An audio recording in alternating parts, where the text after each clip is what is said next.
pemirsa, masih bersama Nita Thalia. Kita berbagi cerita dan terima kasih Nita sudah datang walaupun masih dalam keadaan sedih. Sama-sama. Karena dari kisah Nita kita bisa belajar banyak bahwa apalagi di zaman sekarang di masa pandemi kita tuh nggak pernah tahu gitu ya apa yang akan terjadi dengan orang-orang terkasih di sekitar kita. Tadi Nita sempat bilang bahwa sayang masih ada gitu kan, cinta masih ada. Tapi ya bahkan kita gitu ya, walaupun ada cinta, ada sayang, tapi yang namanya konflik kan ada gitu. Jadi kadang kalau seolah-olah belum ada, seolah ada yang nggak selesai gitu, nggak enak ya. Iya benar. Nyesek ya. Apalagi sempat terlontar seolah-olah ada pertikaian begitu. Itu juga yang kamu sesali. Iya, sangat nyesel gitu kan. Andaikan aku tahu bakal kayak gini, ya mungkin aku juga nggak akan menyulut permasalahan untuk gitu. melontarkan cerita-cerita yang kekesalan kamu gitu. Iya. Ini ada postingan dari istri pertamanya Nurdin ya, bahwa almarhum makamnya kan sebelumnya secara protokol COVID kemudian dipindahkan gitu. Ya, dipindahkan ke makam keluarga masih di Bandung karena setelah pas meninggal itu si hasil swabnya kan telat keluar. Meninggal jam 10 malam di hari Jumat. Terus swab terakhirnya keluar hari Sabtu sore. Itu jadi pihak rumah sakit tidak mau mengambil resiko. Jadi dimakamkan secara protokol COVID.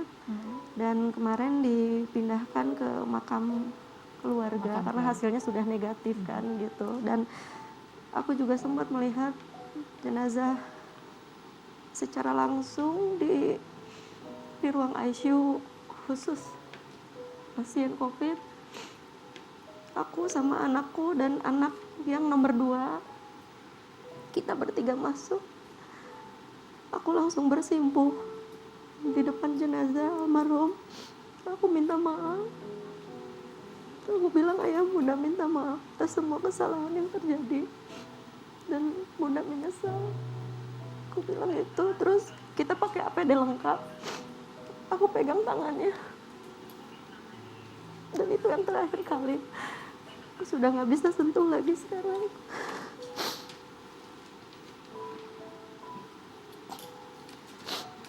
Anak kamu bagaimana menghadapi ini? Alhamdulillah anak aku tegar, kuat. Bahkan pas berdiri di depan jenazah ayahnya dia kuat. Dia berdiri tegak. Aku malah yang beberapa hari ini setelah almarhum meninggal, aku belum bisa komunikasi benar sama orang gitu kan. Terus juga berat badan aku langsung turun 3 kilo selama 5 hari ini, padahal makan banyak gitu. Ya, dan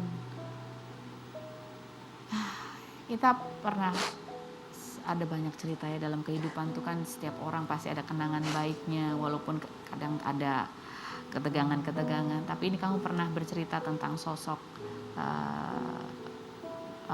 memanggilnya apa, Mas Nurdin ya, di mata kamu ya, sosok almarhum. Kita lihat yang berikut. Saya lulus terus menikah, tunangan dulu kan 1 tahun. Saya di ultimatum oleh suami gitu, karena dulu suami kan sering antar saya nyanyi, terus saya cuma dibayar 25.000. Dia yang kemudian mencari biaya supaya kamu. Yang pada akhirnya saya di ultimatum, kamu kalau mau jadi penyanyi, jadilah penyanyi yang benar, yang profesional. Kalau setengah-setengah udah jadi ibu rumah tangga aja, diam di rumah. Ya, istri seperti ini tuh gimana? Ya istri tua maksudnya menerima juga gitu, maksudnya dengan kondisi 2 istri, anak-anak gitu, dari sana 3 orang, dari saya 1 orang gitu, yang kemana-mana kita selalu jalan bareng, tiap hari ketemu, bisnis bareng. Tinggal bareng? Tinggal enggak, tinggal bisa. Nah, saya suka nanya, bahagia enggak? Suami saya bilang, alhamdulillah bahagia, apalagi yang mau dicari. Ini ada kenangan baik juga yang banyak sekali pasti dari sosok almarhum. Banyak. Almarhum ini adalah orang yang sangat berjasa di kehidupan keluarga saya dan kehidupan karir saya. Saya bisa menjadi artis seperti sekarang ini karena jasa-jasa almarhum.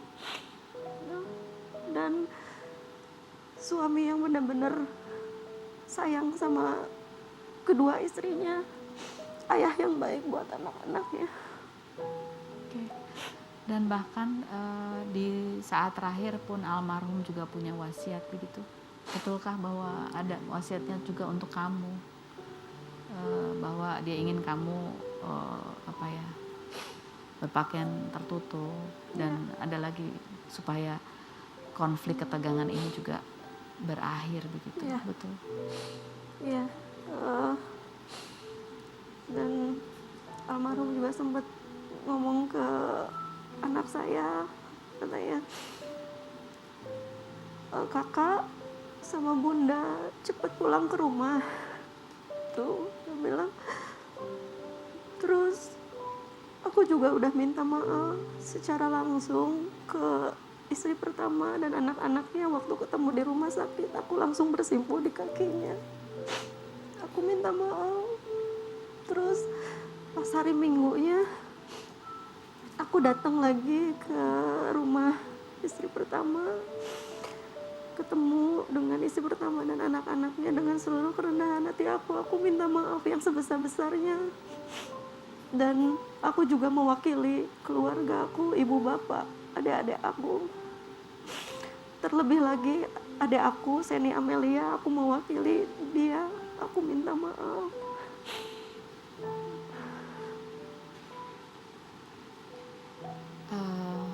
Nita, ini adalah sesuatu yang berat yang kamu alami dan kesedihan yang luar biasa. Ada begitu banyak penyesalan, begitu banyak kesedihan karena rasa kehilangan, dan ada rasa ungkapan cinta yang barangkali masih belum sempat kamu ucapkan di saat terakhir gitu.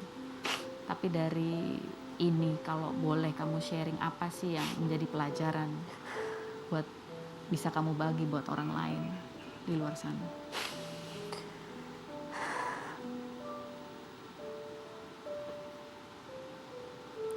Aku pernah bilang kan ke Karos juga di tayangan Rumpi sebelum-sebelumnya, bahwa cinta tidak harus memiliki. Dan aku pernah merasakan hal itu gitu, cinta tidak harus memiliki, karena almarhum punya istri 2 gitu, dan aku bisa melewati itu gitu. Tapi ini adalah cobaan terberat buat aku. Aku sering kehilangan gitu kan, pernah kehilangan adik aku 2 kali gitu. Tapi ini adalah kehilangan terberat buat aku gitu. Ya, pelajaran yang harus aku ambil adalah harus belajar mengikhlaskan, mungkin ya. Belajar mengikhlaskan. Aku sudah ikhlas, cuma kadang-kadang aku masih kebayang aja gitu. Apalagi kalau ngelihat anak yang benar-benar mirip banget sama ayahnya gitu. Aku nggak ya kepikiran sekarang, oh ya sekarang anak aku udah jadi anak yatim gitu.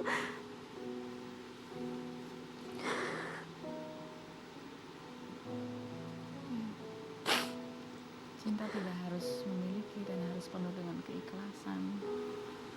Dan seberapapun ada kemarahan gitu ya. Ya seharusnya aku bisa redam itu.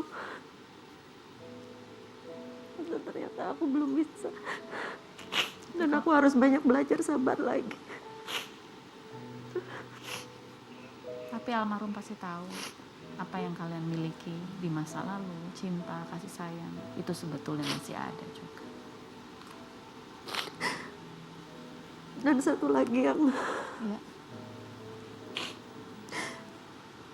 yang membuat aku benar-benar aku yakin bahwa almarhum juga sangat mencintai aku. Pernah beberapa kali mengatakan, ayah tidak akan menceraikan bunda, hanya maut yang akan memisahkan. Dan ini sekarang nyata terjadi gitu. Dan pas kemarin aku memberanikan diri pulang ke rumah sama anak, di samping meja tempat tidur aku almarhum naruh bunga warna pink, bunga mawar, karena almarhum tahu aku suka sama bunga mawar, dan naruh album foto pernikahan kita.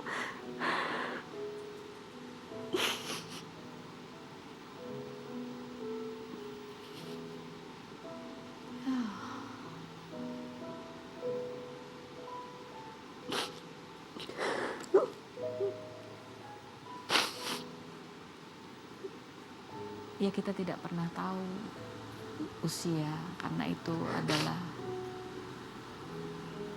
milik Yang Maha Kuasa. Tetapi cinta dan kebaikan itu pasti selalu ada. Dan bisa terus kamu sampaikan dalam doa.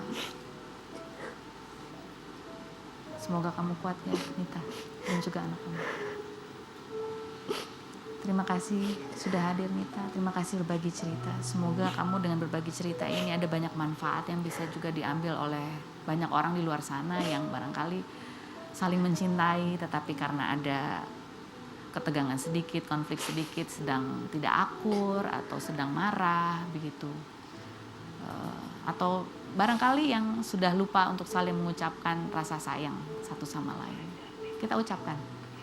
Seberapapun kita itu kayaknya aku nggak biasa, tapi tidak pernah ada yang salah dengan mengucapkan aku sayang dengan seluruh kebaikan. Nita, terima kasih. Sama-sama, Kak Ros. Kita masih ada bintang tamu lagi. Kita lihat profilnya berikut ini. Dwi Anwasdidi, aktor senior dan politikus 62 tahun ini mengawali karir dengan mendapat tawaran syuting serial lepas di TVRI, padahal saat itu masih berkuliah di IKJ tahun 1978.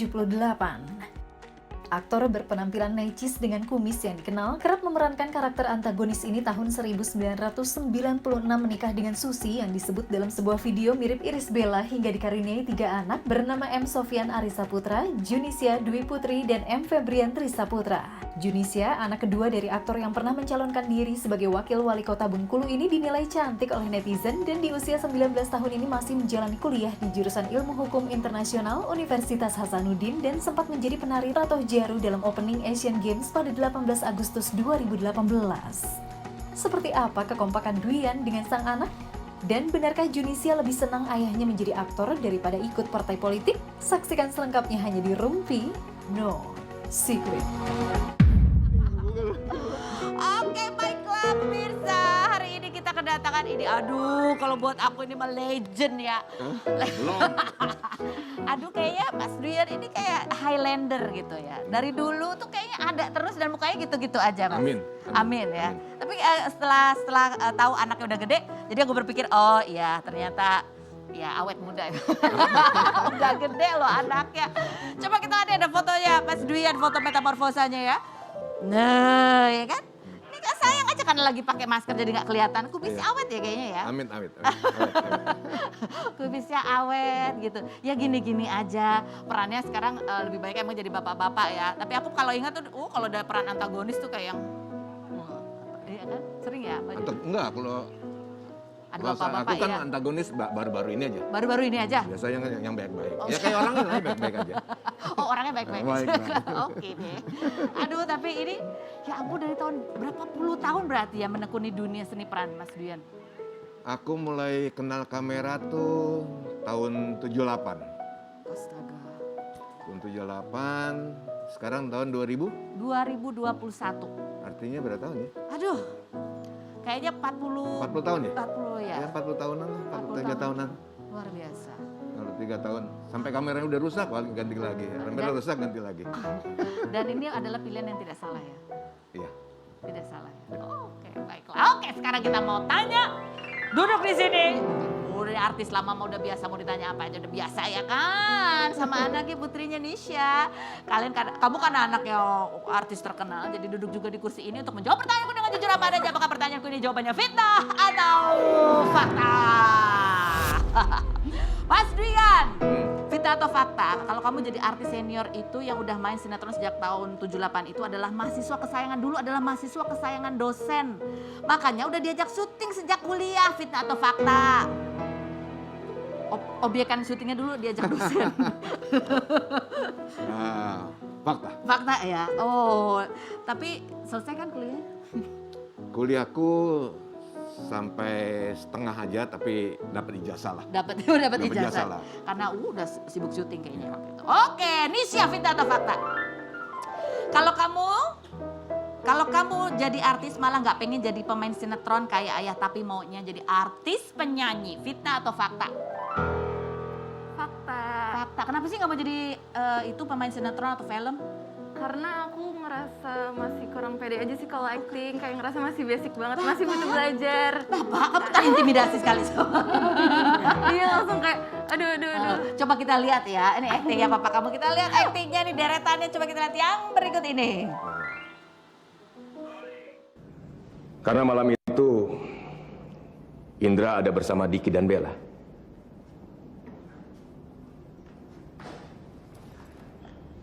Semalam ada juga orang yang berusaha ingin membunuh saya. Tapi dia tewas, jatuh dari apartemen. Mama tidak meninggalkan kita kok. Mama tetap hidup dalam hidup kita.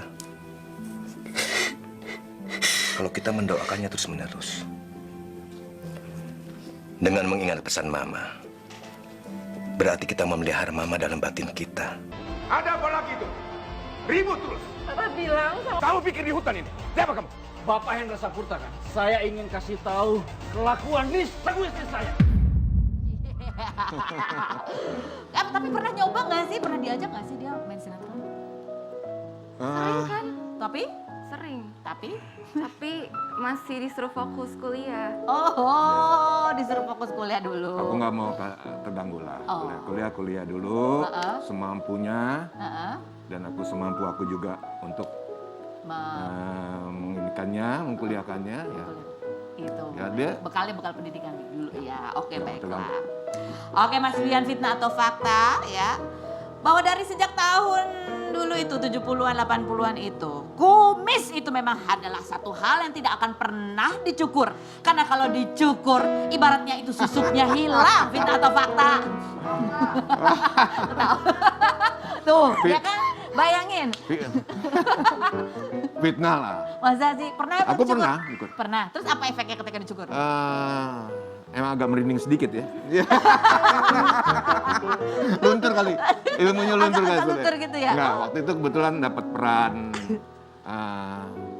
peran banci ya.